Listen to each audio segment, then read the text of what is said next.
ચાલો ready. Rakeshbhai, Yeah, you can start. નમો હરિહંતાણમ નમો સિદ્ધાણમ નમો આયર્યાણમ નમો વજ્રાયણમ નમો લોય સર્વસાહૂણમ એસો પંચનમુખારો સર્વભાવપણાસનો મંગલાણં ચ સર્વેષુ પરમં ભવૈ મંગલમ.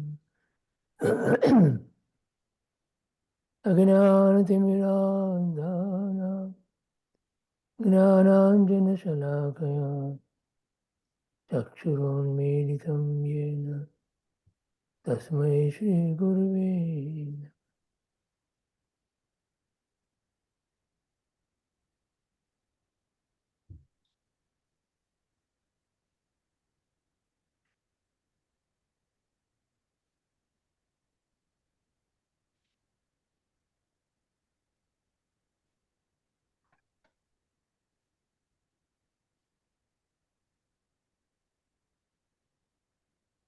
જય જીનેન્દ્ર.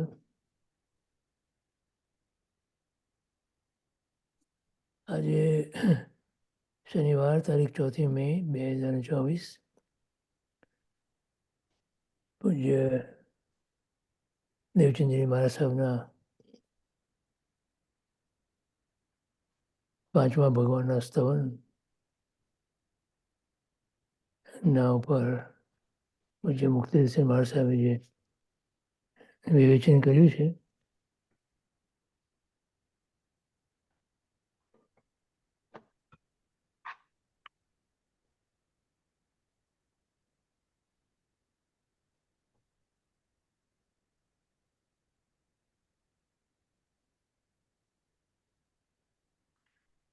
બધા ગુરુદેવો પ્રત્યે અહોભાવ વ્યક્ત કરતા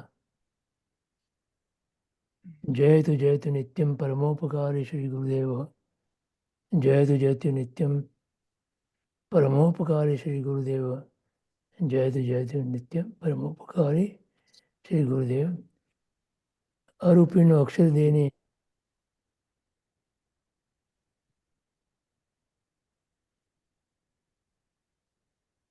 પહેલી કડીમાં ગુરુદેવશ્રીના પોતાના હસ્તાક્ષરમાં જયતુ નિત્યમ શ્રી વીતરાગ. જયતુ નિત્યમ શ્રી શક્રેન્દ્ર. જયતુ નિત્યમ શ્રી સિદ્ધસેન સુરી. જયતુ નિત્યમ પરમોપકારી શ્રી ગુરુદેવ. જયતુ નિત્યમ શ્રી સક્રસ્તવ. કદાચ બધાની પાસે હશે આ. એમાં ગુરુદેવે પણ આ પ્રમાણે પ્રશસ્તિ કરી છે.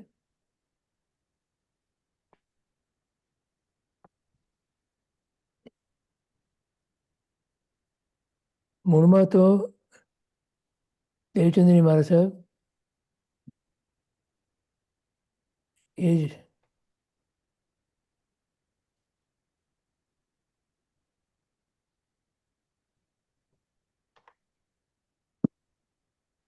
લયમાં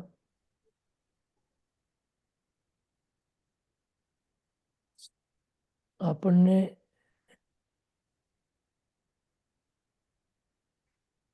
એક ચેલેન્જ આપે છે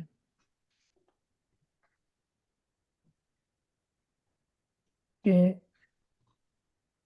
પ્રભુની શુદ્ધતા એટલે પોતાના સ્વરૂપની શુદ્ધતા. એનાથી આપણને કોઈ આશ્ચર્ય થાય છે ખરા? તાહરી શુદ્ધતા ભાસ આશ્ચર્યથી, તો રુચિ ઉત્પન્ન થાય. ઉપજે રુચિ તેણે તત્વ ઈ. અને પછી એ તત્વ પ્રત્યે આપણને કંઈક અહોભાવ જાગે. અને પછી જે તત્વ રંગી થયો, દોષથી ઉભગ્યો, दोष त्यागे ढले तत्व लिए। एक પછી એક પગથિયા એવા આપ્યા છે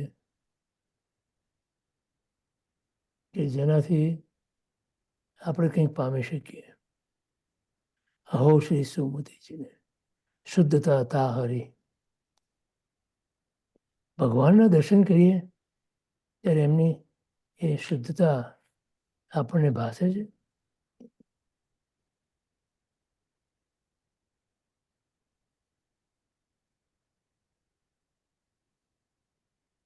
અહીંયા તો પાંચમા સુમતિજીની શુદ્ધતા સહજ ગુણગણી મણની ખાણ રૂપ છે. પૂર્ણ જ્ઞાન કળાથી વિકસિત થયેલ છે. અંતતત્વ પરમ પરમ પરમ શુદ્ધતાને પામેલું છે. જે પરમ પવિત્ર નિત્ય નિરંજન નિર્લેપ નિર્મમ નિરાકાર અરૂપી ચૈતન્યમય આકાશ સ્વરૂપ છે, જે અમને હે પ્રભુ આશ્ચર્યમાં ગરકાવ કરી દે તેવું છે. આપણે આશ્ચર્ય થાય છે. અને એ જ વસ્તુ એને આપણે પોતે એ હું છું, એ હું છું. બીજું બધું જે છે એ હું નથી.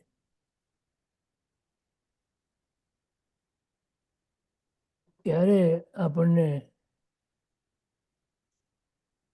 આચાર્ય કુંદકુંદ દેવની આ 38મી ગાથા સમય સાયની અહમિકો ખલુ શુદ્ધો દંસણ નાણમયો તદારૂવી ણવી અત્તિ મજ્જ કિંચીવી અન્નમ પરમાણુ મેત્તમ.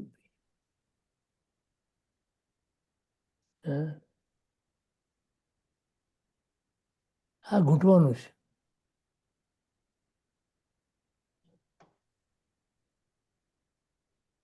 હું એક શુદ્ધ સદારૂપી જ્ઞાન દર્શનમય કરે કઈ અન્ય તે મારું જરી પરમાણુ માત્ર નથી. હવે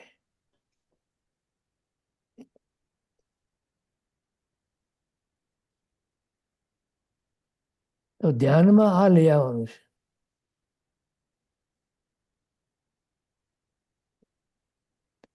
પણ એ આવે એ પહેલા જે 4 પ્રકારના ધ્યાન કીધા એનો વિચાર કરવાનો છે.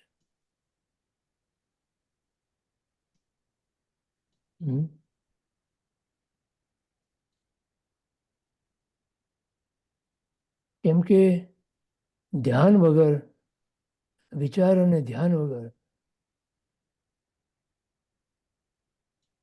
આત્માને પામી શકાતું નથી. અને ધ્યાન એની પૂર્વ ભૂમિકા છે 4 પ્રકારના ધ્યાન એના પર વિચાર કર્યા વગર આત્માનું ધ્યાન થતું નથી. તો 4 પ્રકારના ધ્યાન તો ખબર છે ને બધાને. તો એ વિચાર અને એ ધ્યાન એ જ આપણા માટે મોટું ઔષધ છે. કેમ કે આપણે અનાદિકાળથી આત્માની ભ્રાંતિ નો રોગ આપણને લાગુ પડ્યો છે.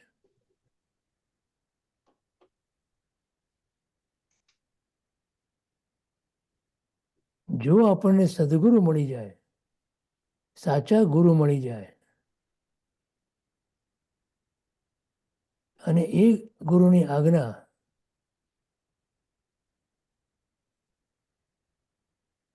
પ્રત્યે અહોભાવ આવે, એ જ મારા માટે મારા આ સંસાર પરિભ્રમણ રૂપી જે દુઃખ છે એનું નિવારણ કરવા માટે એકમાત્ર ઔષધ છે. કેમ કે આત્મભ્રાંતિ સમ રોગ નહીં, સદગુરુ વૈદ્ય સુજાણ, ગુરુ આજ્ઞા સમ પથ્ય નહીં, ઔષધ વિચાર ધ્યાન. છેવટે તો જવાબદારી આપણી પોતાની જ છે. બીજા બધા જે કયા એ તો બધું નિમિત્ત માત્ર છે. એ કાંઈ કરવાનું નથી. કરવાનું તો આપણે જ છે. અને આપણે કરવાનું છે વિચાર અને ધ્યાન. તો ધ્યાનની ભૂમિકામાં જવા માટે પહેલા 4 પ્રકારના ધ્યાનને સમજવા પડે અને એને સાધન તરીકે આપણે એનો ઉપયોગ કરવો પડે. આજ્ઞા વિષય, અપાય વિષય, વિપાક વિષય અને સંસ્થાન વિષય. સમજાય છે? આ ક્રમ આપ્યો છે.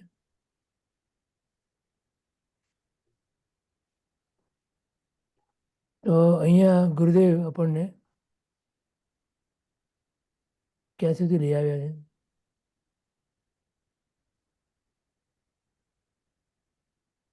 ક્યાંથી Yeah, જવાનું? page 34. So, હા. first paragraph was finished last time. અને આમ વસ્તુમાં રહેલ દ્રવ્ય પણ સચ છે, ગુણ પણ સચ છે. હમ. બરાબર. હવે એ તો સમજાય ને, દ્રવ્ય તો સત છે જ, ગુણ પણ સત્ય છે, સત છે.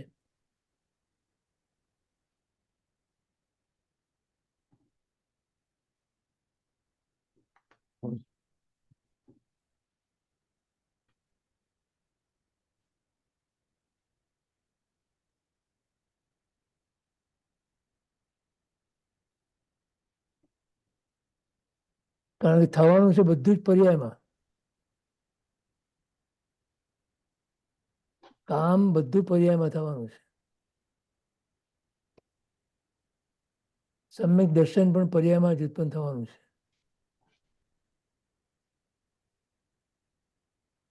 કેવળ જ્ઞાન પણ પર્યાયમાં ઉત્પન્ન થવાનું.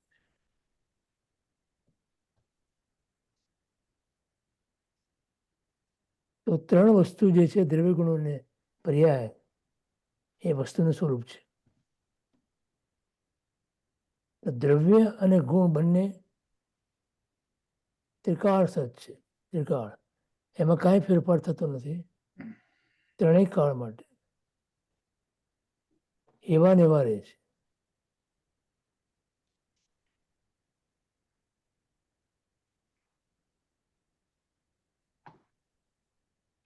ક્યારેય પણ એમાં ફેરફાર થયો નથી, થતો નથી અને થશે પણ નહીં. જે કંઈ ફેરફાર થાય છે એ સમયે સમયે બદલાતી પર્યાય જે છે, પર્યાય એટલે એની અવસ્થા, એ અવસ્થામાં ફેરફાર થાય છે. પણ એ પર્યાયને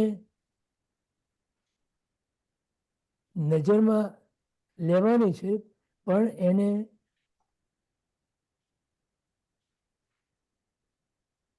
એટલા માટે નજરમાં લેવાની છે કે એ આપણા માટે એક સાધન બનશે.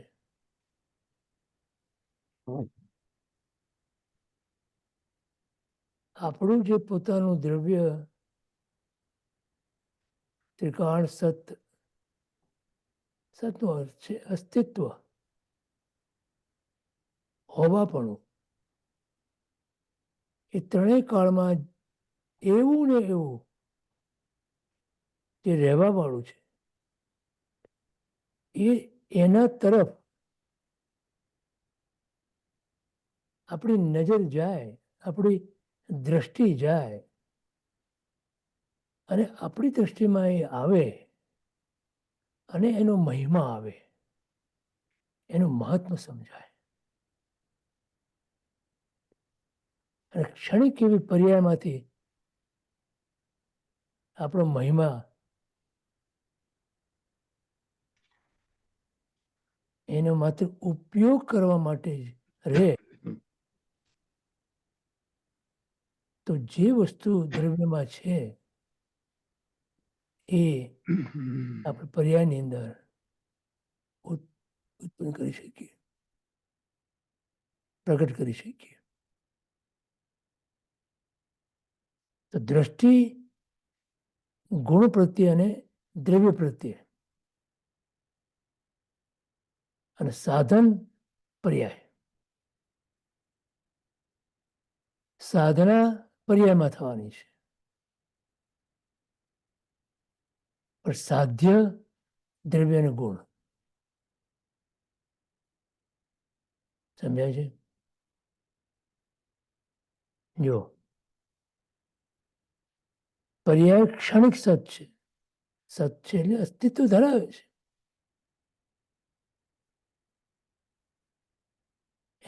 એને ઉડાડી દેવાની જરૂર નથી.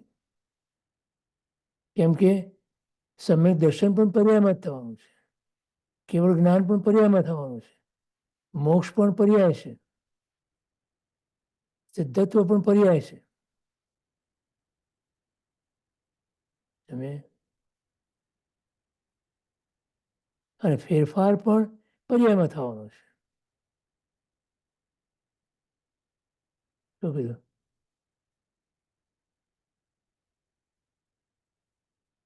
પર્યાયને ગૌણ ન કરી શકે.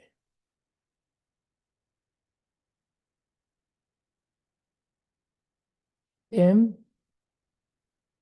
એ પર્યાયનું મહત્વ પણ જે હોય એટલું જ અંકાય. એથી વિશેષ પણ નહીં અને એથી ઓછું પણ નહીં.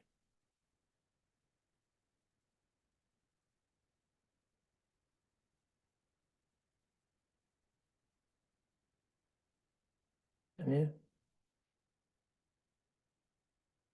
તરવા માટે, નદીને તરવા પાર ઉતારવા માટે હોડીની જરૂર પડે.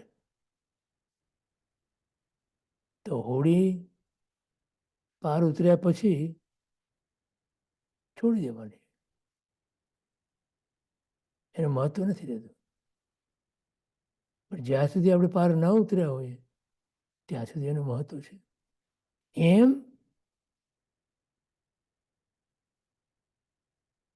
પર્યાયમાં જે કામ થવાનું છે માટે એ પર્યાયનું મહત્વ છે.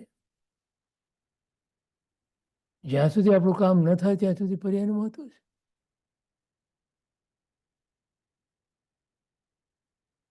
ક્ષણે ક્ષણે બદલાતી જે પર્યાય, એટલે એને મહત્વ ના આપવું એવું નહીં.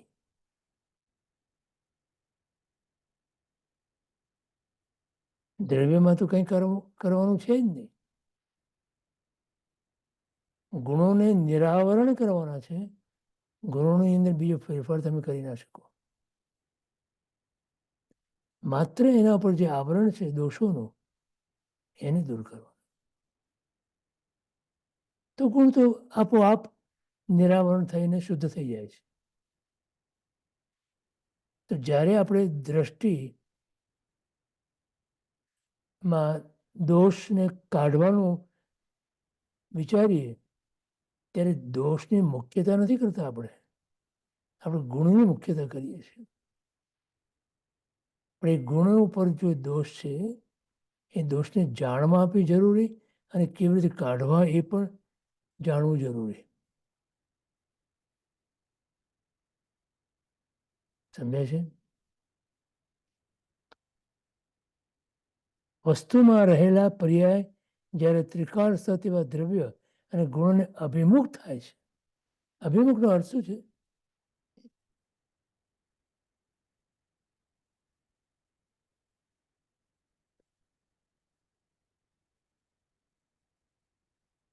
કે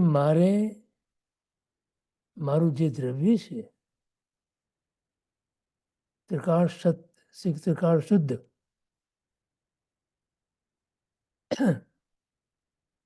એના જેવું થવું છે. મારે એ શુદ્ધતા જે દ્રવ્યમાં છે એવી શુદ્ધતા મારી પર્યાયમાં પ્રગટ કરવી છે.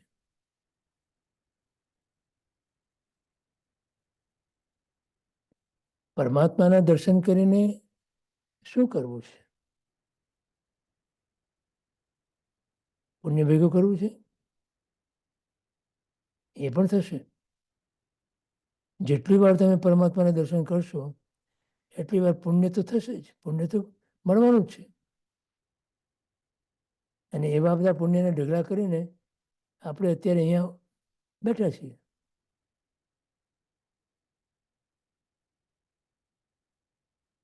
બરાબર ને? તો હવે એ પુણ્યને સાધન તરીકે વાપરવું છે આપણી શુદ્ધતા માટે, કે ફરી પાછું એ પુણ્યને દુરુપયોગ કરીને દુર્ગતિમાં જવું છે? આ સવાલ છે. દરેક સાધક પાસે આ સવાલ ઘોળાવવો જોઈએ, ઉઠાવવો જોઈએ. મારા પુણ્યનો ઉદય અત્યારે ચાલે છે, મને બધી અનુકૂળતા છે, શારીરિક, માનસિક, કૌટુંબિક, પારિવારિક, સામાજિક, સંસારની બધી જે અનુકૂળતા છે એ મેં કરેલા પૂર્વે પુણ્યના પ્રતાપે છે. તો હવે મારે એ પુણ્યનો ઉપયોગ કેવી રીતે કરવો? અહીંયા વિવેક જોઈએ, કે જે વિવેકથી વૈરાગ્ય તરફ જઈ શકીએ આપણે. વૈરાગ્યનો હાવ નહીં,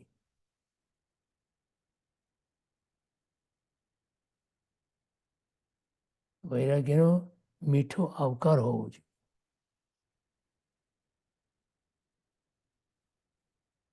કેમ કે એ એક પગથિયું છે. પગથિયાને પાર કરી અને પામવું છે આપણે. જો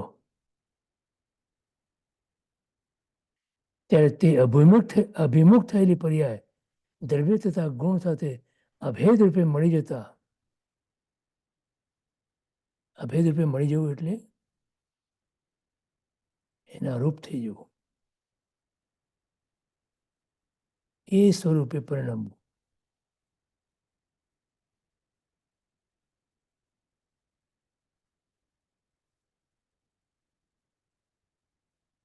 જે સ્વરૂપ આપણું દ્રવ્યનું જે છે એ હું છું, એ અત્યાર સુધી આપણી સમજમાં નથી આવ્યું, આપણા ખ્યાલમાં નથી આવ્યું, આપણને એનો મહિમા નથી આવ્યો. એ ગુરુદેવ આપણને સમજાવે છે કે ભાઈ આ તું છે, આ તારું સ્વરૂપ છે. એની સમજ વગર તું અનંત દુઃખને પામ્યો છે, 4 ગતિના, 84 લાખ યોનિઓના અને 14 રાજલોકની અંદરના પરિભ્રમણમાં. જે સ્વરૂપ સમજ્યા વિના,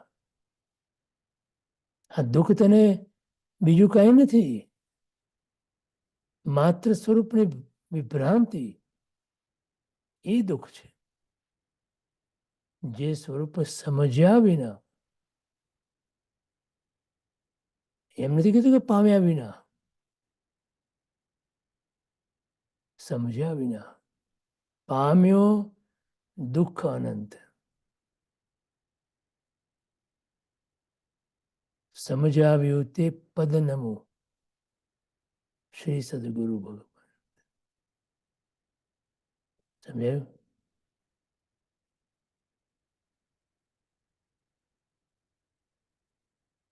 આપણા સ્વરૂપને આપણે ભૂલી ગયા છીએ, માટે આપણને અનંત દુઃખ છે.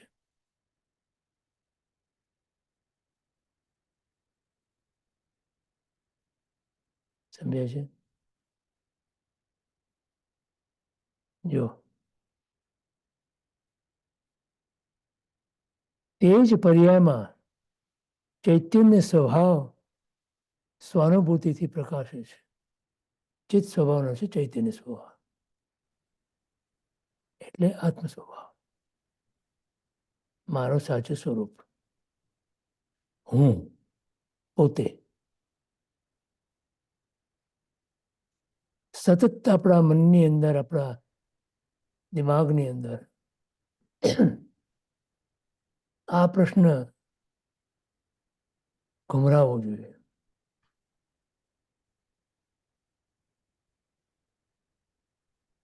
નામ અને રૂપથી અતીત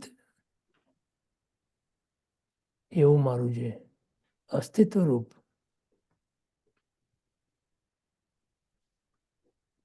જે હું બની ના શકું,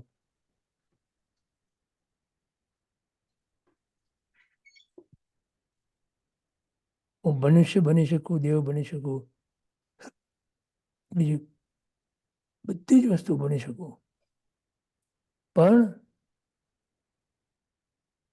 હું જે છું એ હું બની ના શકું.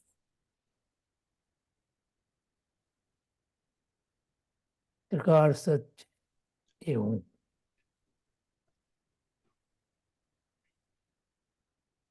જે હું છું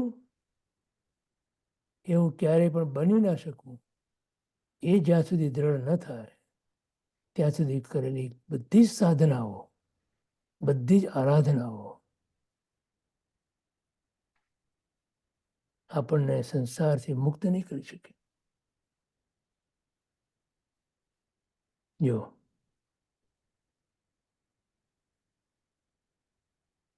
તે પર્યાયમાં ચિત્ત સ્વભાવ સ્વાનુભૂતિથી પ્રકાશે છે. ચિત્ત સ્વભાવ એટલે ચૈતન્ય સ્વભાવ કે જે હું છું. આ સ્વાનુભૂતિ એ દ્વાદશાંગીનો સાર છે.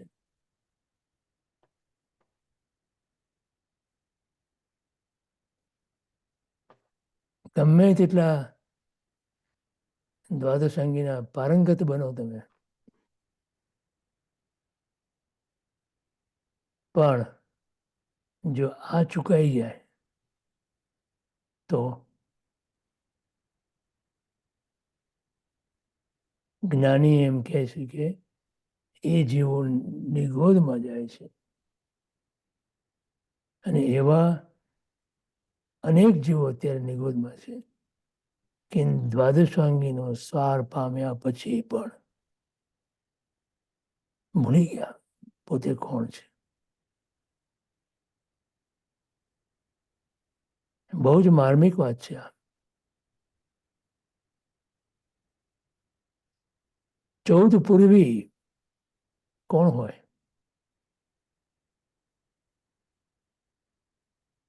બરાબર, સમ્યક દર્શન પામેલા હોય એ 14 પૂર્વનો અભ્યાસ કરી શકે. મિથ્યા દ્રષ્ટિને માટે શાસ્ત્રકારો લખે છે કે 9.5 પૂર્વથી વિશેષ એ અભ્યાસ ના કરી શકે. અને 9 ગ્રેવેકથી આગળ ડેવલપ ના મળે એમને.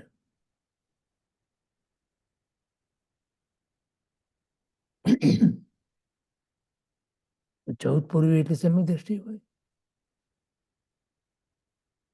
તો શું કારણ બને કે એવા 14 પૂર્વી સમ્યક દ્રષ્ટિ જીવો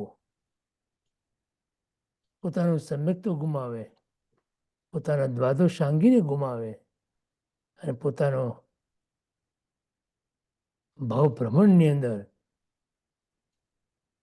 છેલ્લી કક્ષાએ નિગોદની અંદર જઈને પડવું પડે? એવું તો શું કર્યું હોય?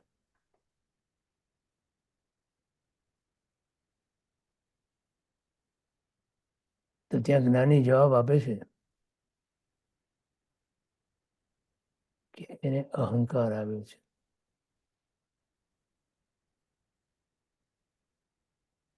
એ જ વસ્તુ બની ત્રીજા ભાવની અંદર પ્રભુ મહાવીરને. સમ્યક દર્શન પામ્યા પછી મરીચીના ભાવમાં 2 દોષ કર્યા આપણે.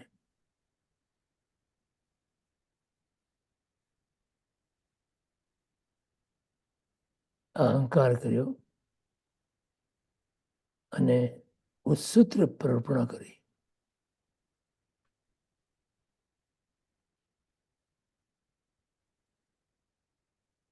આજે બહુ સહેલાઈથી જીવો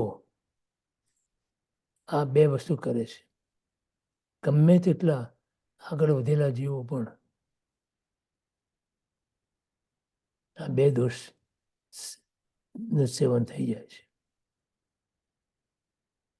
અહંકાર અને ઉત્સુક પ્રવૃત્તિ.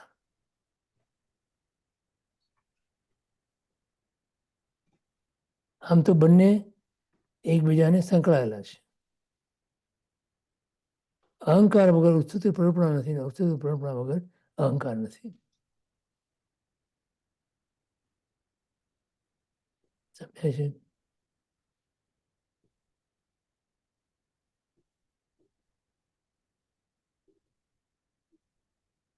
જો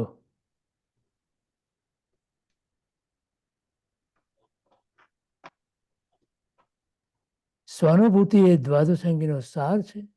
આ તો ચંદ્રમાંથી ઝરતું સાક્ષાત અમૃત છે કે જે આપણને અમર બનાવી દે. બરો પ્રદીપભાઈ? પ્રણામ ગિરીશભાઈ. બે પ્રશ્ન છે સાહેબ. અહીંયા આ પેરેગ્રાફમાં એને કહ્યું કે પર્યાયમાં ચિત્ત સ્વભાવ સ્વાનુભૂતિથી પ્રકાશે છે. શબ્દ ચિત્ત શા માટે આવે આમાં? ચિત્ત તો મનનો ભાગ છે ને, કે નહીં? એ ચિત્ત એટલે ચૈતન્ય. અચ્છા, આ આવલું ચિત્ત નહીં. નહીં. અચ્છા, બીજો પ્રશ્ન છે સાહેબ. તમે પર્યાય વિશે બહુ સરસ વાતો કરી. એમ કહી શકાય કે પર્યાય આમ ભલે ક્ષણિક હોય પણ એ ખરેખર તો આત્માના ઉપયોગનું પરિણામ છે ને? શું પર્યાય? પરિણામ આપણે પર્યાયને જો પરિણામ તરીકે જોઈએ તો એ આત્માનો ઉપયોગનું જ થયું ને પરિણામ. આત્માનું જ છે. આત્મા જ પર્યાય છે. એટલે પર્યાય એટલે ખરેખર તો આત્મા જ છે. આત્મા જ છે. હા, આત્માની બદલાતી અવસ્થા. હા, હા, બરોબર. ઓકે. એટલે એ તો આપણું રિફ્લેક્શન છે, એમાંથી ઘણું શીખવા જેવું છે. કોઈ પણ દ્રવ્યની પર્યાય એ એની બદલાતી અવસ્થા જ છે. રાઈટ. પણ આપણે એમાંથી ઘણું શીખી શકીએ. હા, બરાબર. શીખવાનું પણ પર્યાયમાંથી જ છે. યસ. અને શીખીને એનો એનો ઉપયોગ કરવાનો પણ પર્યાયમાં જ છે. યસ.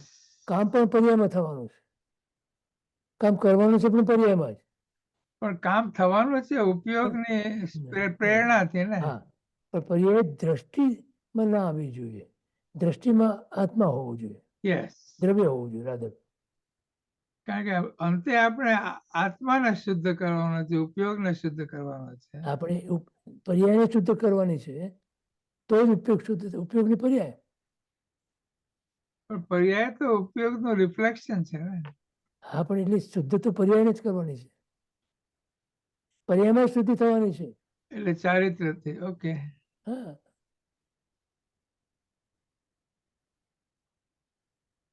હાજી. દર્શનની પણ પર્યાય, યસ. જ્ઞાનની પણ પર્યાય, યસ. ચારિત્રની પણ પર્યાય. તો દર્શન જ્ઞાન એ ઉપયોગ છે. આત્માનો ઉપયોગ એટલે શું?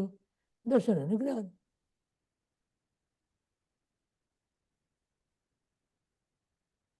જોવું અને જાણવું.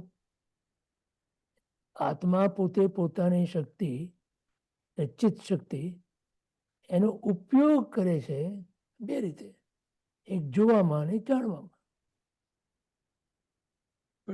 તો પછી અશુદ્ધ પર્યાય શા માટે થાય છે? શા માટે થાય છે? આત્માની અવળચંડાઈથી.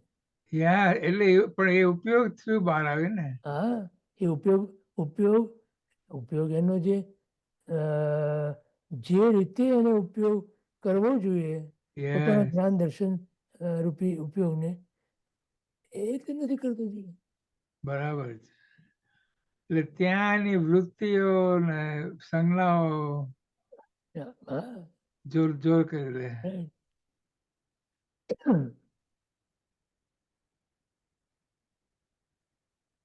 બરાબર. ઉપયોગો લક્ષણમ જીવાનામ તત્વાર્થની અંદર એક સૂત્ર આવે યસ યસ બરાબર, એ જ એનું લક્ષણ છે, એનાથી તો ઓળખાય છે. યસ દરેક દ્રવ્ય પોતે પોતાના શું કરે છે એનાથી ઓળખાય. રાઈટ બરાબર. રાઈટ. તો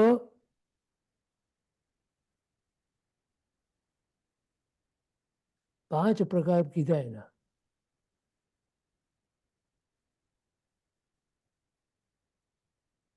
અને 16 સંજ્ઞા કીધી. સંજ્ઞા એટલે શું? ઉપયોગનું જ્ઞેયની સાથે તદાકાર થવું અને જે પરિણમન થાય એને સંજ્ઞા કહેવાય. એટલે જેટલા જ્ઞેયો આત્માની સામે આવ્યા એની સાથે એના ઉપયોગ એનું તદાકાર થવું, એ મય થઈ જવું, એ નામ સંજ્ઞા. એટલે તદાકારતાની નું સાતત્ય એ સંજ્ઞાને જોરદાર બનાવે. હા, એને તગડી બનાવે છે. બરાબર. અને જીવનું સ્વરૂપ 5 ભાવ.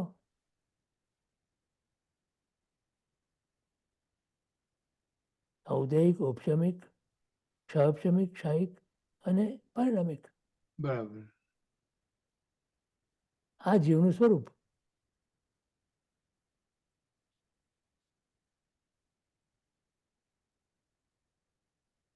બીજો એક પ્રશ્ન, તમે આજે ધ્યાનની વાત કરી, હા, એમાં પેલા બે તમે કીધા, પણ પછી ધર્મ ધ્યાન અને શુક્લ ધ્યાન એ બી જુદા કર્યા. એ પણ હવે મોટું રહસ્ય દેખાય છે એમાં કે હા, ધર્મ ધ્યાનથી મોક્ષ નથી,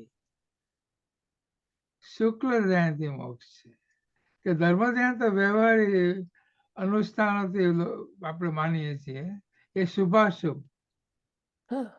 જ્યારે શુક્લ ધ્યાન એ ને શુદ્ધ. ધર્મ ધ્યાન શુભાશુભ ને ધર્મ ધ્યાન હોય તો શુભ હોય. ધર્મ ધ્યાન એટલે હા. પણ એ તો એ ધ્યાન આશ્રવ છે. ના એ તો પણ ધ્યાનની અંદર શુભાશુભ હોઈ શકે, પણ ધર્મ ધ્યાન શુભ છે બરાબર. અને શુક્લ ધ્યાન એ શુદ્ધ છે અને પેલા બે અશુભ છે. અને પેલા બે અશુભ છે. અચ્છા, એટલે એ ધર્મ ધ્યાન ને શુક્લ ધ્યાન ને જુદા કર્યા, હા, એ પણ આપણને ઘણું શીખવે છે. રાઈટ. ધર્મ ધ્યાન સાધન બને શુક્લ ધ્યાનમાં જવા માટેનું, યસ અને શુક્લ ધ્યાન થી મોક્ષ. કરેક્ટ. એટલે ત્યાં શુદ્ધ ધ્યાન છે. હે, એટલે શુક્લ ધ્યાનમાં શુદ્ધ ધ્યાન છે. એ શુદ્ધ ધ્યાન છે. એટલે શુદ્ધોપયોગી મુનિવર જ્યારે શ્રેણી માંડે Yeah. ત્યારે શુભોપયોગી મુનિમાંથી શુદ્ધોપયોગી મુનિ બને. 7મા ગુણસ્થાનકમાં Yes. શુદ્ધોપયોગી મુનિ હોય. તો શુદ્ધોપયોગી મુનિ જ્યાં સુધી ના બને ત્યાં સુધી શ્રેણી ના માંડી શકે. અને એના માટે શુભોપયોગી મુનિ પહેલા, પછી શુદ્ધોપયોગી મુનિ અને પછી શ્રેણી. બરાબર. આપણે શું કરવું છે? તો કે આપણે આપણા જીવનમાં જે અશુભ છે, જે અશુદ્ધ છે, એને ઓળખીને દૂર કરો. યસ. એટલે શુદ્ધનું લક્ષ્ય કરી શુભની અંદર પ્રવૃત્તિ કરે જીવ અને અશુભને છોડે, એ ધર્મ. આ ધર્મની વ્યાખ્યા કરી. એટલે અશુભને છોડવાનો મૂળ ઉપાય તો વૈરાગ્ય ને. હવે એ તો વૈરાગ વિવેક તો છે જ ત્યાં. એ સચોટ ઉપાય છે. હા, એ તો એના વગર તો છે જ નહીં ને કઈ. બરાબર. બરાબર. હાજી.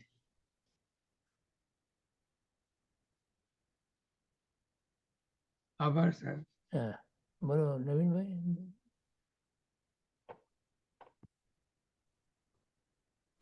પ્રણામ ગિરીશભાઈ. હાજી આપણે થોડી વાર પહેલા વાત કરી કે મ- મારે બદલાવાનું નથી પણ થવાનું છે, કે જે એ વાક્ય અત્યારે આટલું બધું ચાલ્યું ને એમાં જરાક ખ્યાલ બહાર પણ એ ટાઈપનું તમે વાક્ય બોલ્યા હતા હમણાં જ છેલ્લે, કે તમારે કંઈક થવાનું નથી, તમે છો. હમ પણ હવે અત્યારે આપણે સાંભળીએ છીએ કે આ બધું જે કરીએ છીએ એ શાના માટે તો છે, વોટ ફોર ધેટ ઇઝ. જો મારે આપણને લક્ષ્યમાં આવે કે આ હું છું અને આ હું એનો સ્વીકાર, જે હું છું એનો સ્વીકાર. આજે આપણે ક્યાં સ્વીકાર કરીએ છીએ? હું જે છું એનો સ્વીકાર તો છે નહીં.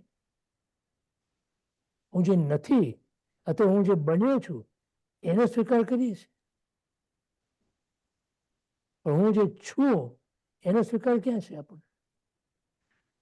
એના તરફ લક્ષ્ય જ નથી, એટલે કે એના લક્ષ્ય જ તરફ નથી. લક્ષ્ય પણ નથી ઘણી વખત હા તો. હા બસ તો.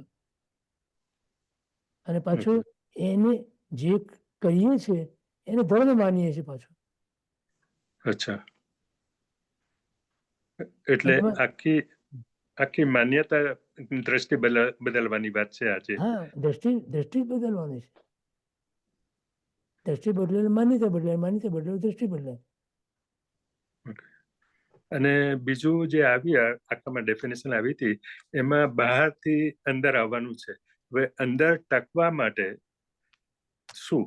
કારણ કે જો બહાર જતા રહેવા છે એ ન થાય અને અંતર્મુખતા ટકે એના માટે શું?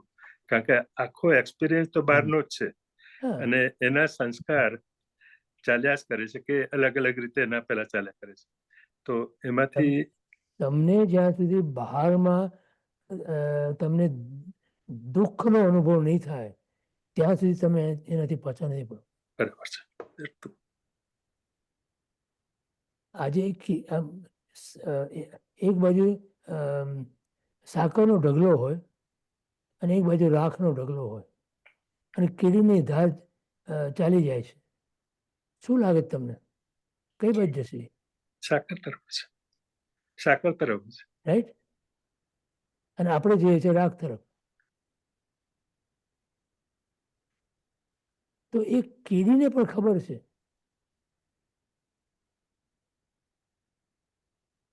કે મારા માટે ઉચિત આ છે, સાકર છે, રાખ નથી. તો હું શા માટે જઉં કે જે મારા માટે ઉચિત નથી? તો આ વિવેક માટે ધર્મના પાયાની અંદર વિવેક મૂક્યો. વૈરાગ્ય પણ તમને નહીં આવે જ્યાં સુધી આ વિવેક નહીં હોય ત્યાં સુધી. તો જે વાત કહેવાય છે કે સાકરનો ડુંગર અથવા રાખનો ડુંગર એ બંને પણ નકામા છે આપણા માટે, એ પછી બહુ આગળની દશાની વાત છે. એ તો આગળની દિશામાં છે. ઓકે. અત્યારે તો આપણે વૃત્તિઓની વાત કરીએ છીએ. વૃત્તિ જ્યાં સુધી આપણે બદલાય નહીં ત્યાં સુધી અંતર્મુક્ત ક્યાંથી થાય? સાચી દિશામાં જઈએ જ કેવી રીતે? આપણે જઈ શકીએ જ કેવી રીતે? એટલે રુચિ બદલાવાનું કારણ જ થશે કે જે સંસારમાં દુઃખ મળે છે, દુઃખ લાગે છે, ખરેખર દુઃખ છે એ સમજાશે તો છૂટાશે, ત્યાં સુધી હા નથી. સંસારમાં વિપરીતતાનો કર્મના ઉદયના ની વિપરીતતાનું દુઃખ લાગે છે.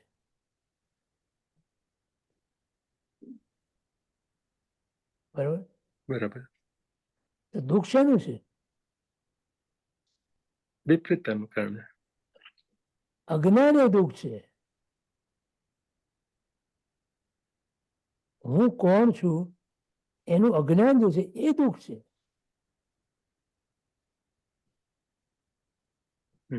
હજી એટલે વિપરીતતાનું દુઃખ લાગે છે એટલે કર્મ ઉપર દોષ મૂકીએ છીએ ને એ બધું થઈ ગયું. એમાંથી હા. છૂટવાનું જ પહેલી વાત તો. કર્મનો દોષ તો છે જ નહીં, દોષ મારો છે. મેં મારી દ્રષ્ટિમાં વિપરીત દ્રષ્ટિ કરી અને જેમાં સુખ નથી એમાં સુખ માન્યું અને એની પાછળ હું દોડ્યો તો દુઃખ સિવાય મને શું મળવાનું છે? અને પછી હું વિચાર કરું કે મને કેમ દુઃખ મળે છે, હું કેમ દુઃખી છું. તે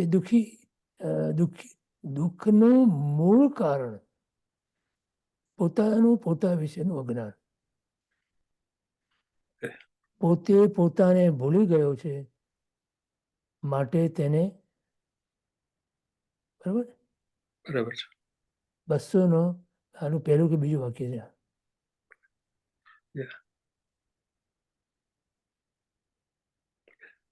આમાં ગિરીશભાઈ એવું થાય છે કે જો રાખનો ઢગલો અને સુગરનો ઢગલો હોય તો બધી કીડીઓ સુગરના ઢગલા પાસે જવી જોઈએ. આપણે મોટા ભાગની કીડીઓને રાખના ઢગલા પાસે જતી જોઈએ છીએ અને દે આર હેપી. એટલે ઘણી વખત આપણને એમ થાય કે are we right or are we wrong, એ થોડુંક હજી વિશ્વાસ નથી આવતો. કીડીઓ ક્યારેય પણ રાખવા ના જાય. મનુષ્યની જ અવળી બુદ્ધિ છે. સંજ્ઞા જે છે કીડી પાસે છે. મનુષ્યની પાસે 16 સંજ્ઞા છે. એમાં એક સંજ્ઞા છે ધર્મ સંજ્ઞા. એ ધર્મ સંજ્ઞાને કારણે જીવ ધર્મ કરે છે, પણ એમાં એને ધર્મના નિમિત્તો મળે તો, નહીં તો નહીં. મને બાકીની જે 15 સંજ્ઞા છે એ તો સંજ્ઞા એને અનાદિકાળની જે છે એ સંજ્ઞાને કારણે જ એનું જીવન ચલાવે છે. આખું એનું જીવન આ સંજ્ઞાના આધારે ચાલે છે. તો એ લોકોને ખબર નહીં હોય કે આ રાગ છે એ મને કામ નથી આવતી અને આ સુગરનો ઢગલો જે છે આઈ શુડ ગો ધેર, કે આઈ શુડ ટ્રાય ધેટ. બીજી કીડીઓ જે બધી આપણે સંસારમાં જે જોઈએ છીએ કે જે જતી હોય છે બીજા ઢગલા તરફ જતી હોય છે વધારે. મનુષ્યની વાત કરે છે ને તું. રાઈટ. હા, તો મનુષ્ય, હું તો તને કહું છું ને કે મનુષ્યને માટે 16 સંજ્ઞા છે, કીડી માટે એક જ સંજ્ઞા છે. અચ્છા, 8 સંજ્ઞા. Okay okay okay. તો આપણી બાજુ એક જ સંજ્ઞા હોત ને હા તો વાંધો ન આવે. તો જરાય વાંધો નહોતો.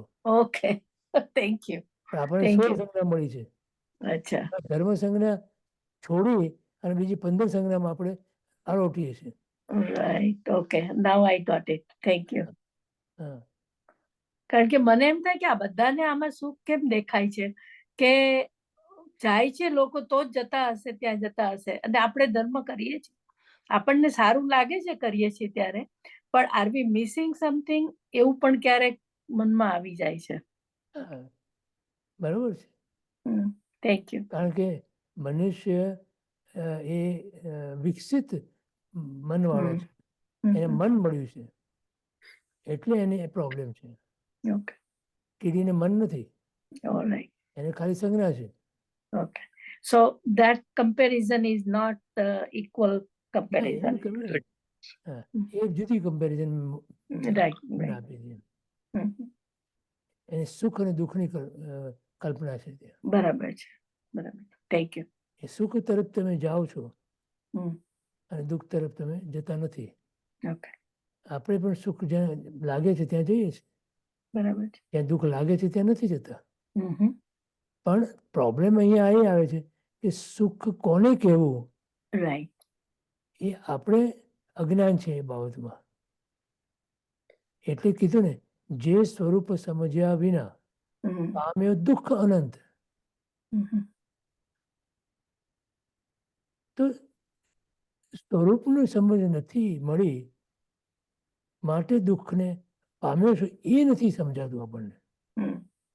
સ્વરૂપનું અજ્ઞાન આપણે માટે દુઃખ છે એ જીવ સમજતો નથી.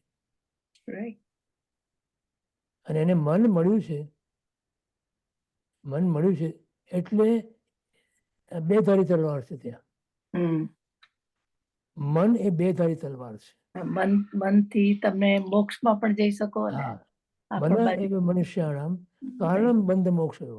બંધનું કારણ પણ મન છે અને મોક્ષનું કારણ પણ મન છે. હવે આ વિવેક જ્યાં સુધી ના આવે, આ વિવેક ત્યાં સુધી વૈરાગ્ય પણ ના આવે. અને વૈરાગ્ય વગર તો ધર્મ છે જ નહીં. બરાબર છે. નો મોટી તમે ગમે તેટલી ક્રિયાઓ કરો, પણ વૈરાગ્ય નથી. કઈ વૈરાગ્ય પાયો છે. હમ. ધર્મનો સદ્ધર્મનો પાયો વૈરાગ્ય છે. તો વૈરાગ્ય છે, અને વૈરાગ્યની અંદર વૈરાગ્યનો પાયો વિવેક છે.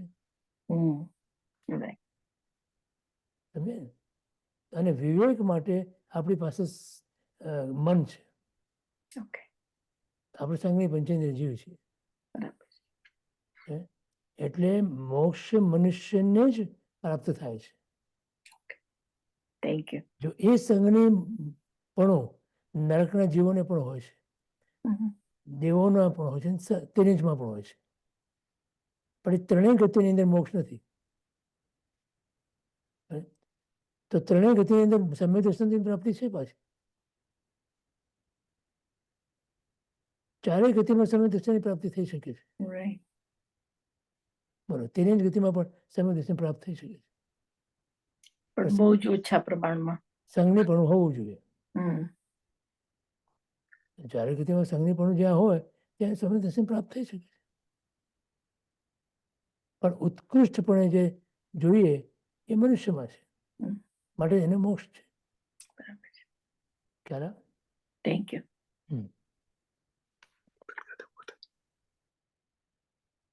બરોબર સુરેશભાઈ? પ્રણામ ગિરીશભાઈ. અહીંયા સાહેબજીએ બહુ સરસ ઉપમા આપી છે કે જ્યારે સ્વાનુભૂતિ થાય ત્યારે ચંદ્રમાંથી ઝરતું સાક્ષાત અમૃત છે. એટલે જ્યારે જ્યારે એ આત્મા દ્રવ્ય અને ગુણને અભિમુખ થાય છે, પર્યાય જ્યારે એની સન્મુખ થાય છે, ત્યારે એને આવ્યા બાદ સુખનો અનુભવ થાય છે. એટલે એમણે એમ લખ્યું છે કે ચંદ્રમાંથી ઝરતું સાક્ષાત અમૃત છે. એમ સમજવાનું?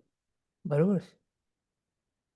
એ જે ક્ષણિક અનુભવ જે થાય છે, ક્ષણિક જે આનંદનો અનુભવ થાય છે, એવો આનંદ એને ક્યારેય બી ભોગ નથી. હમ. એ અતિન્દ્રિય આનંદ છે. હમ. એની ઉપમા ન આપી શકાય, અનુપમ છે. હમ. ચંદ્રમાંથી ઝરતું અમૃત છે. એ બહુ બહુ સરસ લખ્યું છે એમણે. હા, બરાબર. એટલે ગિરીશભાઈ, પર્યાય તો ક્ષણિક ક્ષણિક બદલાતી જાય છે, પણ પર્યાય જ્યારે મારા આત્મદ્રવ્યની પર્યાય શુદ્ધ થાય એટલે હું ધર્મ ધ્યાનમાંથી શુક્લ ધ્યાન સુધી પહોંચું, જે એકચ્યુઅલી તો 8મા 9મા 10મા ગુણ સ્થાને હોય, બરાબર? પણ અત્યારે મારી અવસ્થા જો આર્ત ધ્યાન રૌદ્ર ધ્યાનમાંથી નીકળીને ધર્મ ધ્યાનમાં હોઉં, હા, તો ધર્મ ધ્યાન એ શુક્લતા ધ્યાન તરફ લઈ જાય.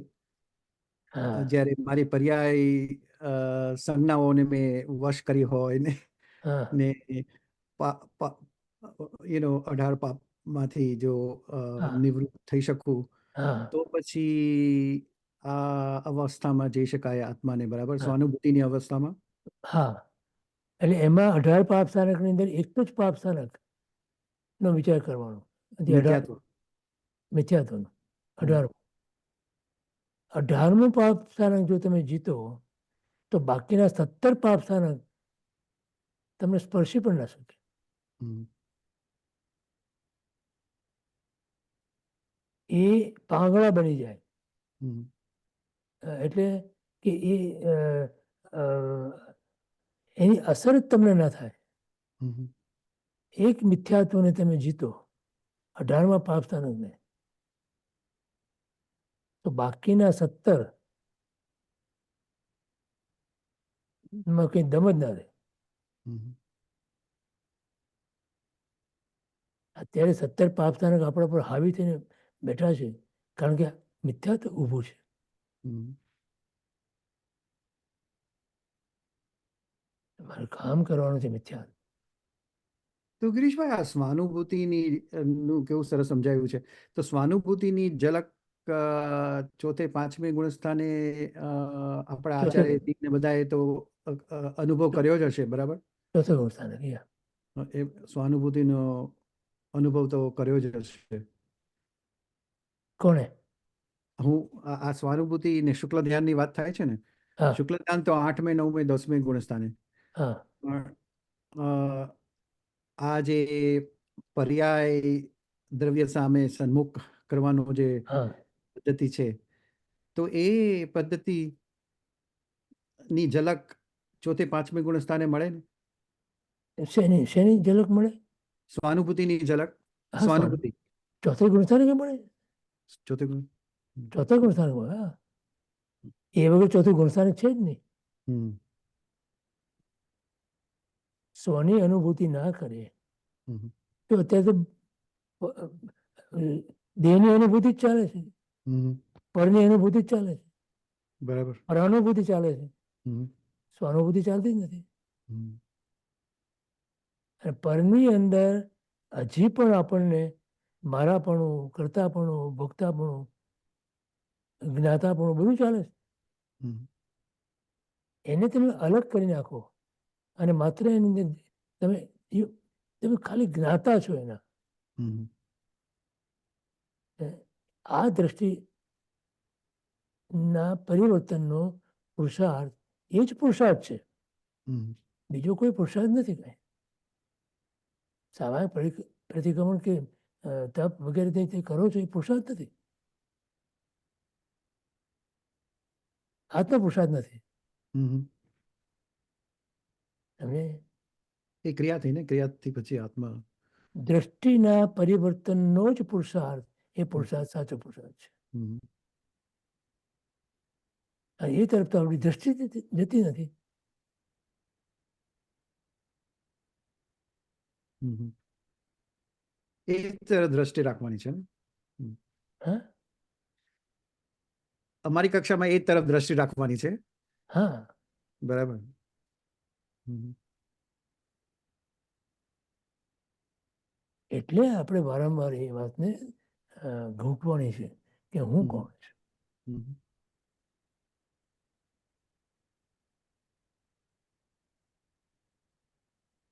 એ સમજણ થઈ જાય ગિરીશભાઈ કે હું કોણ છું, પછી જ આ બધા અનુભવ થાય ને. અનુભવ થાય છે. સ્વાનુભૂતિનો અનુભવ. હા સ્વાનુભૂતિનો અર્થ જ અનુભવ છે. હમ સ્વની અનુભૂતિ, સ્વનો અનુભવ. બરાબર. એ તો આમ તો સહેલું લાગે છે કે હું સહેલું છે, શરીર રાખ થઈ જશે અને હું આત્મા છું ને નિત્ય સહેલું છું. છે, પણ કેમ આપણે એને આટલું બધું કઠિન બનાવ્યું છે ખબર નથી પડતી મને. એટલે એ જો સમજણ થઈ ગઈ તો પછી આગળ વધવાનું છે. હા એકદમ સહેલું છે. હમ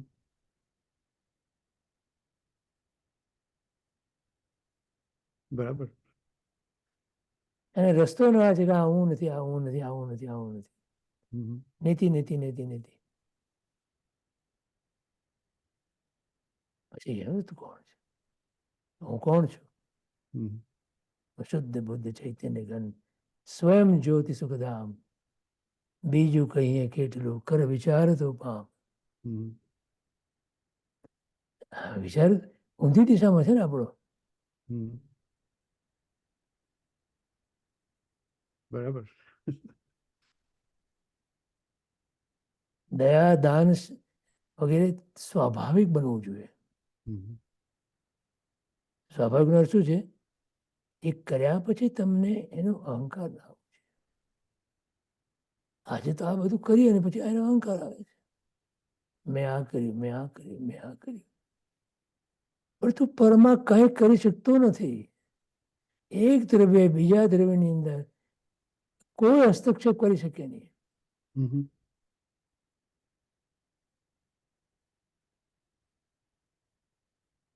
આ તો એને ત્રિકાળ સિદ્ધાંત છે. હમ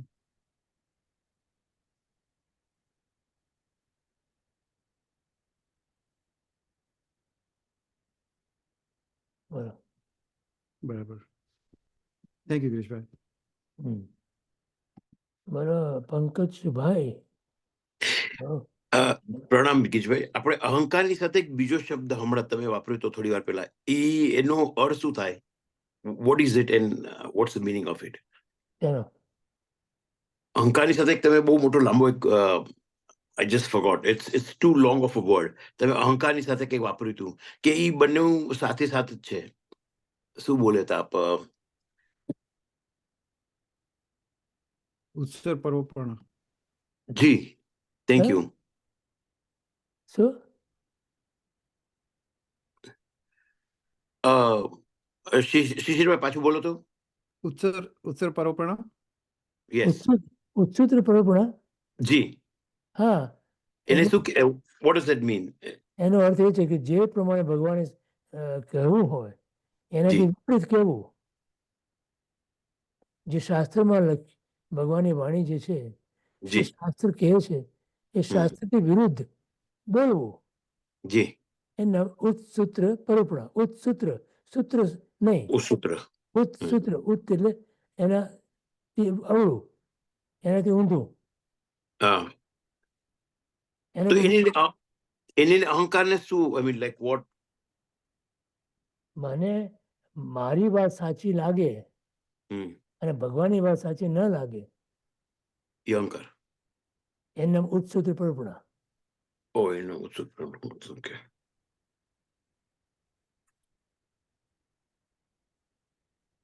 તમે જી. ઓકે. તો ભગવાન મરીચીના ભવની અંદર આ ભૂલ કરી એમણે. અચ્છા. હવે બોલ, 2 વખત નરકમાં જી આવ્યા, 7મી નરકમાં જી આવ્યા, 4થી નરકમાં જીયા અને લગભગ 1 કોડાકોડી સાગરોપમ જેટલું એમનું સંસાર પરિભ્રમણ વધી ગયું. હે ને? જી. એટલે આનંદ ગંજી મહારાજ સાહેબ લખે છે, ઉત્સૂત્ર સરીખો કોઈ પાપ નથી અને સૂત્ર સરીખો કોઈ ધર્મ નથી. નથી. સમજાય?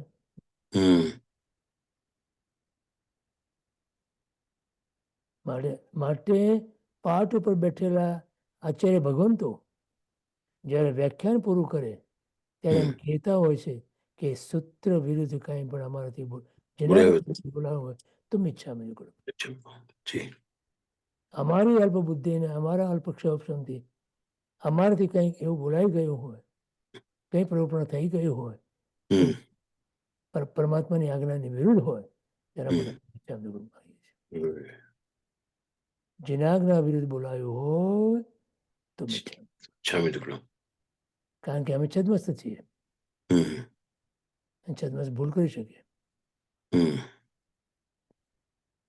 છદ્મસ્ત એમ કહી જ ના શકીએ કે આમાં જે હોય જકાર હોય જ નહીં.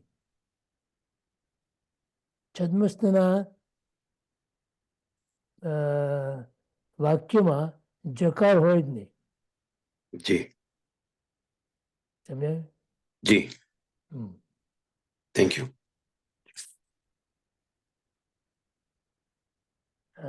બોલો દીપ્તિ. प्रणाम गिरीश भाई। हाँ जी बोलो।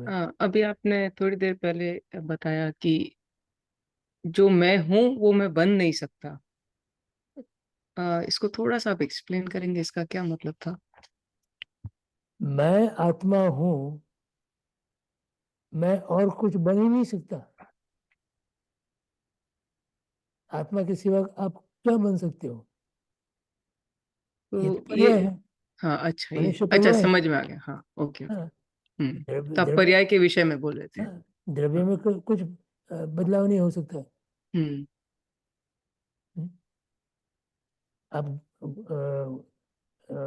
गुड़ ले लो, गुड़ मतलब जगरी, है ना? हाँ, गुड़। अच्छा, उसको आप मिलाओ कुछ भी द्रव्य में, लेकिन वो जो गुड़ है, जो जगरी है, उसको बदल नहीं सकते हो आप। उसके पर्याय में चेंज हो सकता है, राइट, लेकिन खुद जो द्रव्य है उसमें कुछ चेंज नहीं हो सकता है। उसमें हाँ। मैं जो हूं वो मैं ही रहूंगा। मैं आत्मा हूं तो आत्मा ही रहूंगा। मैं जड़ नहीं हो सकता हूं, मैं चेतन हूं। कितने भी निगोज में होते हैं ना, जिन एक शरीर में, एक देह में अनंत जीव होते हैं। और खुद का देह भी नहीं है उसको, ठीक?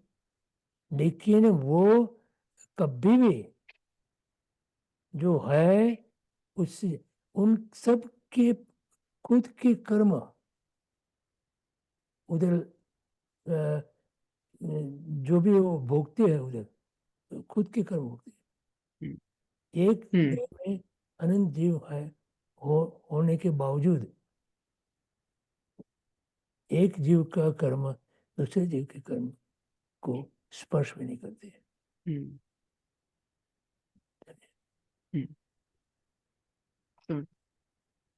ऐसी स्वतंत्रता हर एक जीव के पास है। Every soul is independent.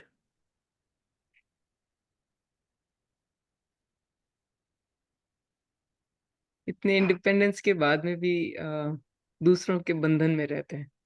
बंधन तो आपने क्रिएट किया है ना, हमने क्रिएट किया है बंधन। किसी ने बंधन किया? खुद से ही है। खुद खुद ने बंधन किया है।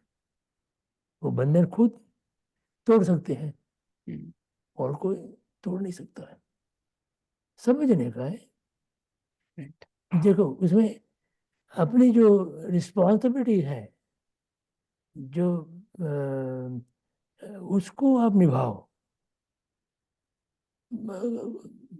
बड़ी ऑनेस्टली निभाओ उसको। लेकिन मैं ये कर रहा हूँ कि कर रही हूँ, ये नहीं। आप कुछ भी नहीं कर सकती हो। एक द्रव्य दूसरे द्रव्य में कोई हस्तक्षेप नहीं कर सकता है।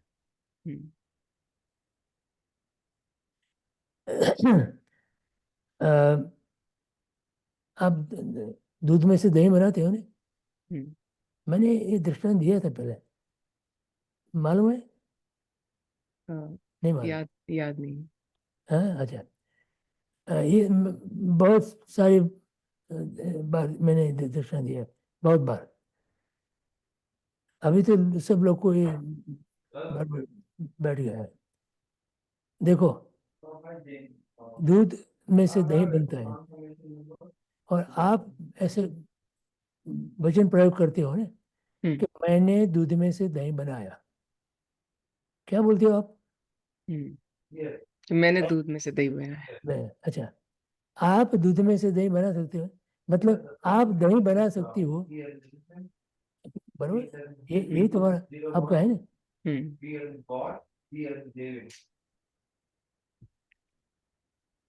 देखो,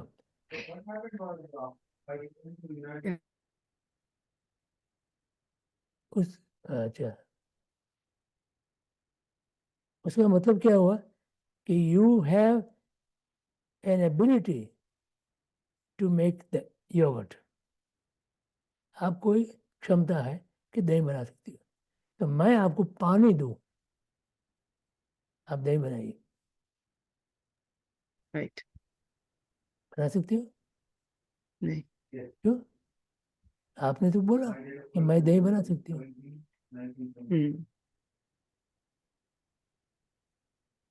उसमें गुणवत्ता चाहिए। अच्छा, दूध भी दिया आपको और बोला कि ये दूध है, अभी मेरे को दही दो।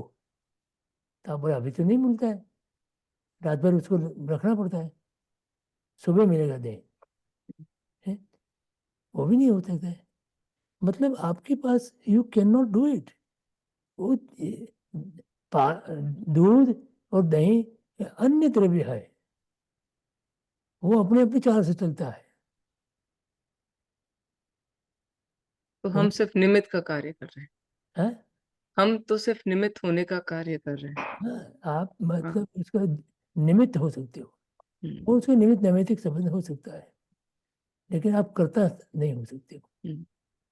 अगर ऐसा ये बात अगर आपको बराबर समझ में आ जाए ना, तो आपका जो कर्तृत्व भाव है, कुछ करने का भाव कि मैं कर सकती हूँ, वो खत्म हो जाएगा। then you will become free and you will become happy. हम्म, अब जहां तक भी आपको ये करने का भाव रहता है ना, दुखी,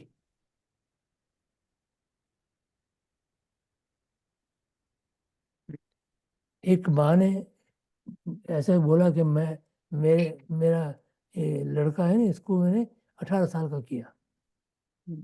आप बताते हैं राइट। मैंने बताया था ना। हाँ हाँ, ये अपना अहम है, ये अपना अहंकार है, बराबर। Thank you very much.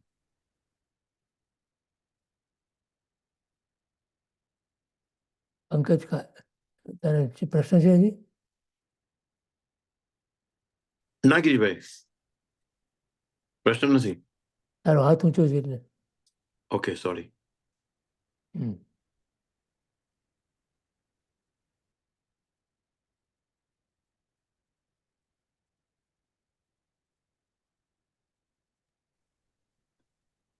હમણાં કોઈ પ્રશ્ન રહ્યા નથી.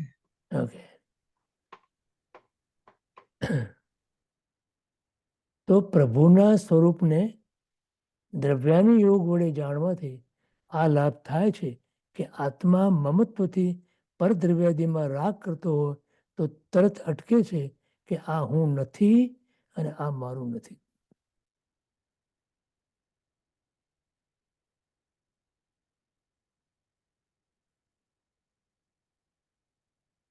ફરી ફરી ફરી ફરી ફરી ફરી આ જ વાત ગૂંટવાની છે કે હું કોણ છું.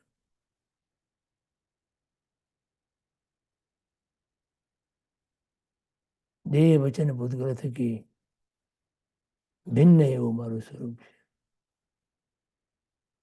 હું નથી દેહ, નથી વચન, નથી ઇન્દ્રિય.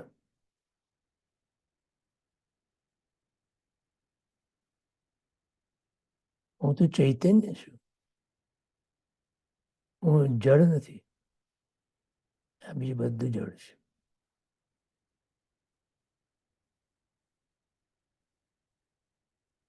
જો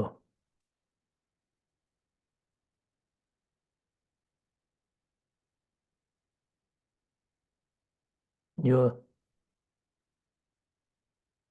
પ્રભુનું સ્વરૂપ જાણ્યા પછી અહમ અને મમ રૂપી મોહના મંત્રનો પ્રતિકાર જ્ઞાનસારમાં આ એક શ્લોક આવે છે. મંત્ર નાહમ દેહમ ન મમ કિંચિત જાણવા મળે છે. અનાદિકાળથી ઉપયોગમાં જે આપણું નથી,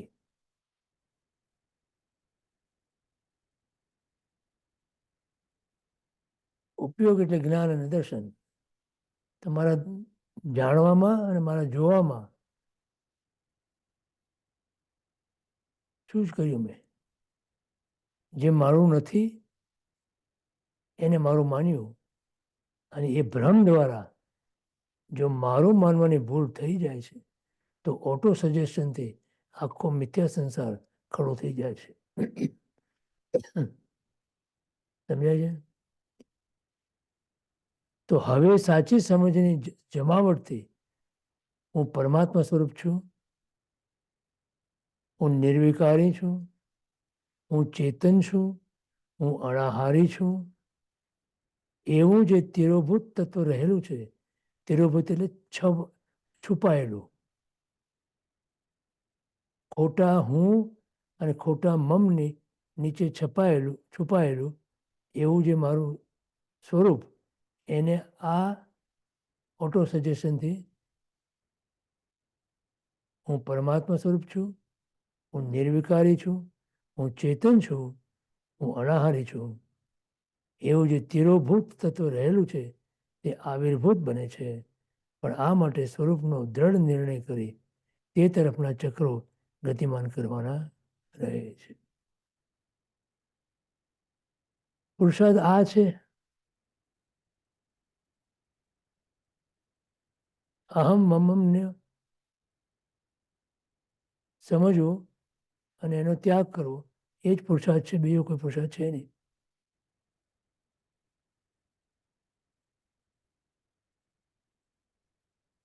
એટલે અહીંયા કહે છે કે ભોગ્ય ભોગી થકો પણ અકામી. પોતાના ગુણોનો ભોગ કરો છો એટલે ભોગી તો છો. કેમ કે અન્યનો ભોગવટો આત્મા કરી શકતો જ નથી. એવી કોઈ વ્યવસ્થા નથી.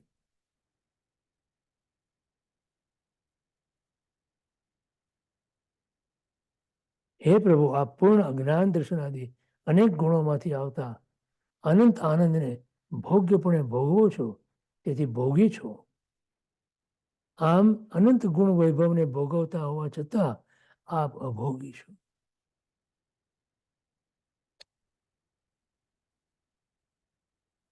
કેમ કે આપ અન્ય દ્રવ્યના ભોગી નથી. આપણે પણ અન્ય દ્રવ્યના ભોગી છીએ જ નહીં અને 3 કાળમાં થઈ શકીએ પણ નહીં. છતાં આપણી માન્યતાની અંદર આપણે અન્ય દ્રવ્યને ભોગવીએ છીએ અને એને કારણે સંસારની અંદર રખડીએ છીએ. બરોબર શિરીષભાઈ? પ્રણામ ગિરીશભાઈ. શબ્દનો અર્થ સમજાવજો ને. તિરોભૂત એટલે ત્રિકાળ, તિરોભૂત તત્વ, તિરોભૂત એટલે ઢંકાયેલું. ઢંકાયેલું. ઓકે. અને નિર્વિકારી એટલે મારે શુદ્ધ આત્મામાં વિકાર વગરનો છું, બરાબર? હા, નિર્વિકાર એટલે વિકાર વગરનો. અને હું અણાહારી છું એ સમજાવશો? અનાહારી એટલે એક પણ આહારના પૂતગલ પરમાણુથી હું મારી જરૂર થકું એવું છે જ નહીં.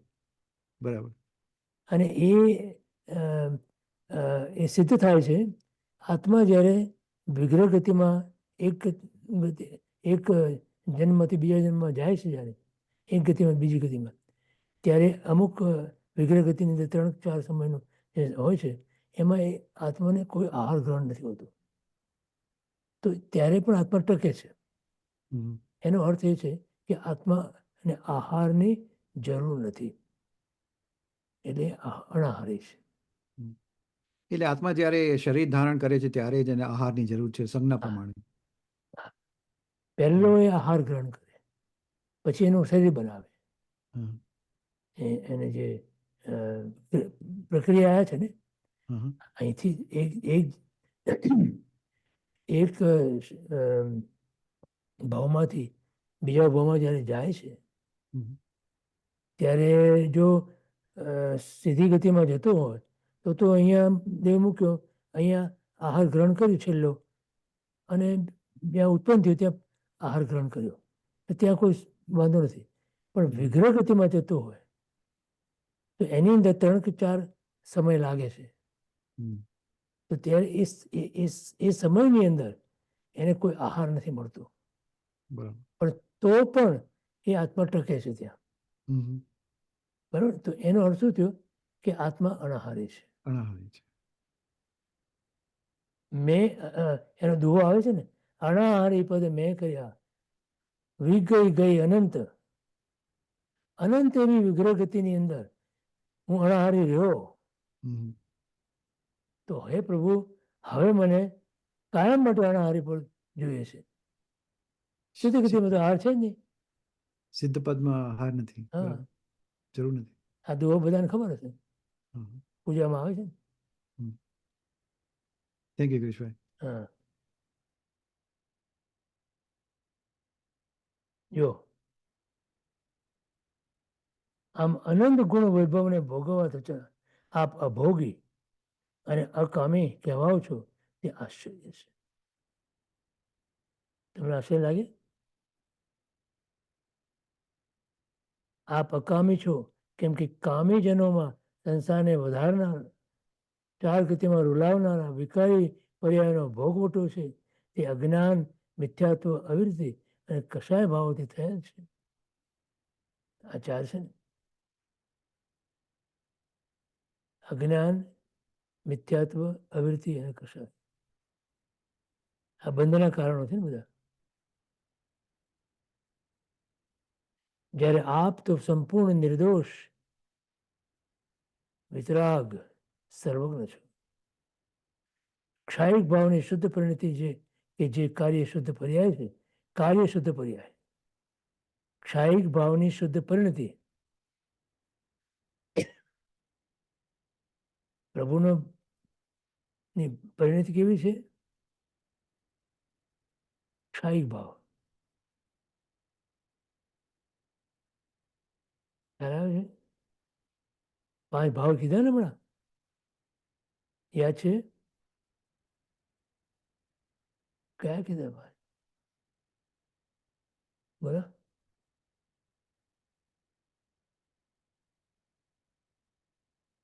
5 ભાવ કીધા હમણાં જીવના.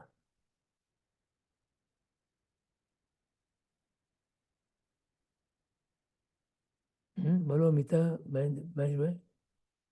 5 ભાવ કીધા, એક ઔદયિક, ઉપશમિક, સાયુક્ષમિક, શાયિક અને પરિણામિક. બરાબર, વેરી ગુડ. Thank you.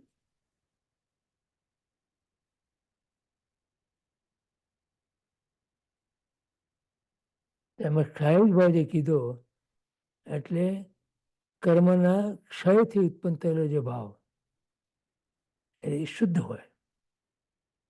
કર્મના ની મલિનતા, હવે એ કર્મ દૂર થયા તો એ શુદ્ધ પરિણતિ. એ શુદ્ધ પરિણતિ એ કાર્ય થયું. સમજાય છે? કારણની વાત જુદી છે, પણ જે કાર્ય થયું એ આ ક્ષાયિક ભાવની શુદ્ધ પરિણતિ, પરિણામ જે આવ્યું, જે પ્રભુએ અત્યાર સુધી સાધના કરી, કે જે સાધનાના પરિણામે એમણે બધા જ પોતાના કર્મોને ક્ષય કર્યો અને જે શુદ્ધ પરિણામ આવ્યું, એ કાર્ય જે થયું એ શુદ્ધ પર્યાય થઈ. એ કાર્ય એટલે શુદ્ધ પર્યાય. હવે એમની પર્યાય પ્રભુની શુદ્ધ થઈ. કેમ? કે એમાંથી એમણે બધી જ અશુદ્ધતાને દૂર કરી, એને બધાને શુદ્ધ કર્યું, બધાનો ક્ષય કરી નાખ્યો. એ પર્યાયની અંદર જે મલિનતા હતી મોહનીની, એ મલિનતાને દૂર કરી, એને શુદ્ધ કરી, અને હવે જે પરિણામ જે આવ્યું એ એમની જે પર્યાયથી થઈ, પર્યાય એટલે અવસ્થા, એ તો હોય જ, દ્રવ્યની અવસ્થા તો હોય જ દરેકની. તો હવે એ પર્યાયની અંદર જે શુદ્ધતા આવી એ કાર્ય થયું, એટલે એને કાર્ય શુદ્ધ પર્યાય કહેવાય. જે નિત એટલે હંમેશા, નિત એટલે હંમેશા એક સરખી છતાં નવી નવી પર્યાયને, પણ છતાં પણ પર્યાય છે એટલે નવી નવી પર્યાય ઉત્પન્ન થયા કરી, ક્ષણે ક્ષણે, સમયે સમયે. એ પર્યાયને આપ ભોગવો છો. એમાં જે જ્ઞાનની પર્યાય છે, જે સુખની પર્યાય છે, જે આનંદની પર્યાય છે, એ બધી શુદ્ધ પર્યાય છે. એને આપ ભોગવો છો. એટલે આપ ભોગી તો છો જ, છતાં અભોગી કેવો છો. સમજાય છે આ વાત? આ કોન્ટ્રાડિક્શન સમજાય છે ને? છતાં અકામી છું, અભોગી, અકામી, કામના શૂન્ય. ખ્યાલ આવે છે? અગાધી કર્મના ક્ષયથી જે અવ્યાભાસ સુખ પ્રગટ થયું, તે સિદ્ધની પર્યાયને પણ આપ નિરંતર ભોગવો છો. આપ સ્વરૂપના ભોગી છો, પણ કામના રહિત ભોગી છો. અકામી છો તે જ અમારે મોટું આશ્ચર્ય છે.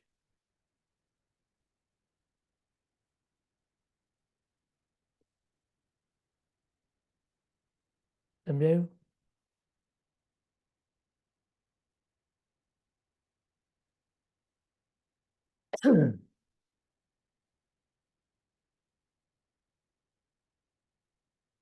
કામના એટલે ઈચ્છા.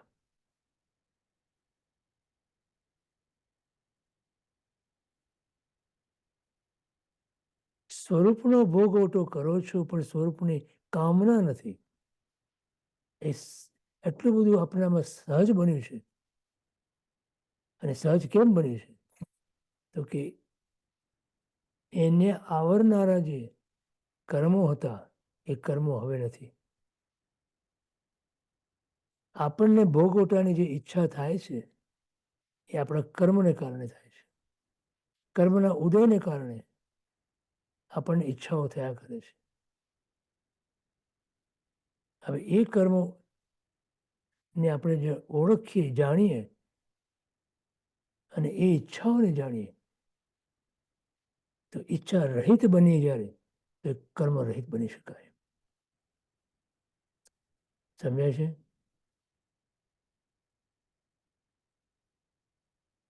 માટે ત્યાં કહ્યું કે પહેલા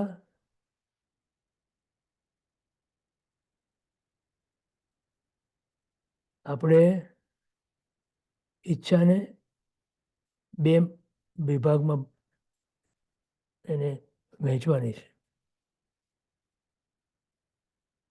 એક ઈચ્છા જે આપણને દુર્ગતિમાં લઈ જાય એ ઈચ્છાને તોડવાની છે, છોડવાની છે. પહેલા સમજવાની છે, પહેલા ઓળખવાની છે, પછી એનાથી દૂર થવાનું છે.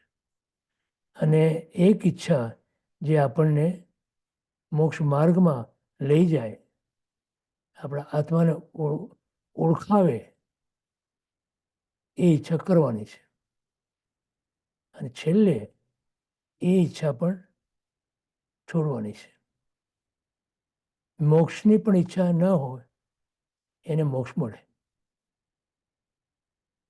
જ્યાં સુધી ઈચ્છા હોય ત્યાં સુધી મોક્ષ પણ ના મળે. ખ્યાલ આવે? ક્રમ ખ્યાલ આવે?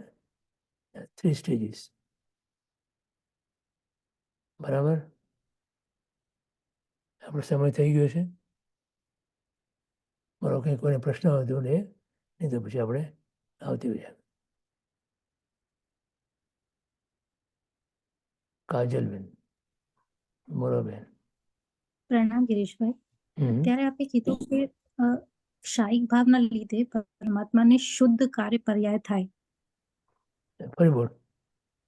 શાયિક ભાવના લીધે એટલે કે કર્મોનો ક્ષય કરી દીધો એટલે એને શુદ્ધ કાર્ય પર્યાય થાય. હા, પછી આપે જણાવ્યું કે એ નિત નિત બદલાય. એટલે એ પર્યાયમાં શું બદલાય પછી? શુદ્ધ શુદ્ધ શુદ્ધ બધી જ પર્યાય શુદ્ધ એક વખત થઈ, એક વખત શુદ્ધ થયું, જે કર્મ એને અશુદ્ધ કરતું હતું એ કર્મ દૂર થયું તો શુદ્ધ થયું. તો હવે જે નવી પર્યાય થાય એ બધી શુદ્ધ આવવાની. એટલે એ તો કોન્સ્ટન્ટ હોય ને, એમાં શું હા, બદલાય પછી? પર્યાય તો બદલાય જ ને. કોઈ પણ દ્રવ્ય હોય એની પર્યાય તો બદલાયા જ કરે. પર્યાયનો અર્થ છે બદલાવ. પણ જે શુદ્ધ પરફેક્ટ જ થઈ ગયું હોય એમાં શું ચેન્જ આવે? ચેન્જ કઈ ના થાય, પર્યાય બદલાય પણ બધી જ પર્યાય એક સરખી હોય, શુદ્ધ હોય. ઓકે. એમાં અશુદ્ધિ હતી ને જે એ દૂર કરી. તો હવે અશુદ્ધિ ના રહી. એટલે હવે જે નવી નવી પર્યાય થાય એ બધી શુદ્ધ જ આવે. ઓકે. મૂળમાંથી તમે દૂર કરી ને, મૂળમાંથી અશુદ્ધિ જે હતી દૂર કરી તમે. તો હવે એને અશુદ્ધિ રહી જ નથી, તો અને પર્યાય તો બદલાવાની છે. બદલાવાની છે. ઓકે. દ્રવ્ય તો પોતે શુદ્ધ જ છે. સમજે છે? દ્રવ્ય શુદ્ધ છે. પર્યાયની જે અશુદ્ધિ હતી એ તમે દૂર કરી તો પર્યાય શુદ્ધ થઈ. હવે શુદ્ધ દ્રવ્યમાંથી નીકળતી પર્યાય શુદ્ધ નીકળવાની છે. બધી શુદ્ધ. ઓકે. જેને અશુદ્ધ કરતું હતું એ અશુદ્ધ હતું તમે દૂર કરી. દૂર કરી. હા, ઓકે. એ રીતે સમજ. બરાબર.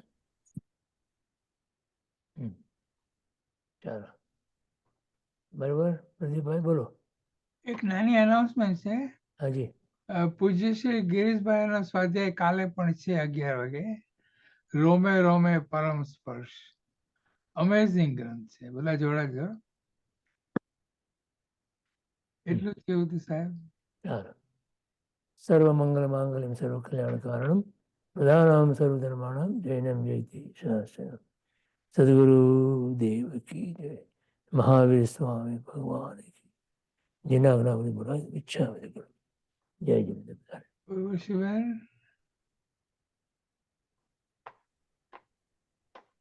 ગિરીશભાઈ આજ્ઞા આપશો. પ્રકાશ